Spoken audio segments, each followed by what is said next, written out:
mapanghihim kazaylay Benghem anazakle katang nang be kading ahilam tel penhite Moliam sa sintuhin at si songing gay lunglay ngil tay kay veng nun lui hun te sut kazel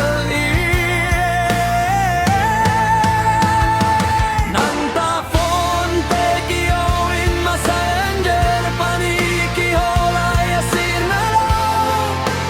ngagi bangke kay ni chi song nun tag sia te kala sintu te bang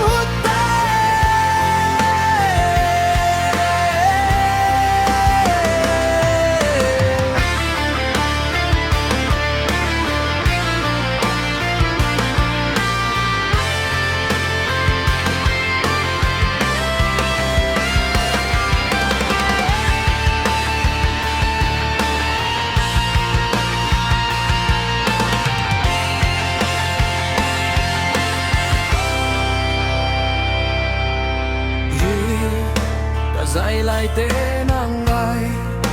Selen ay tung sol kate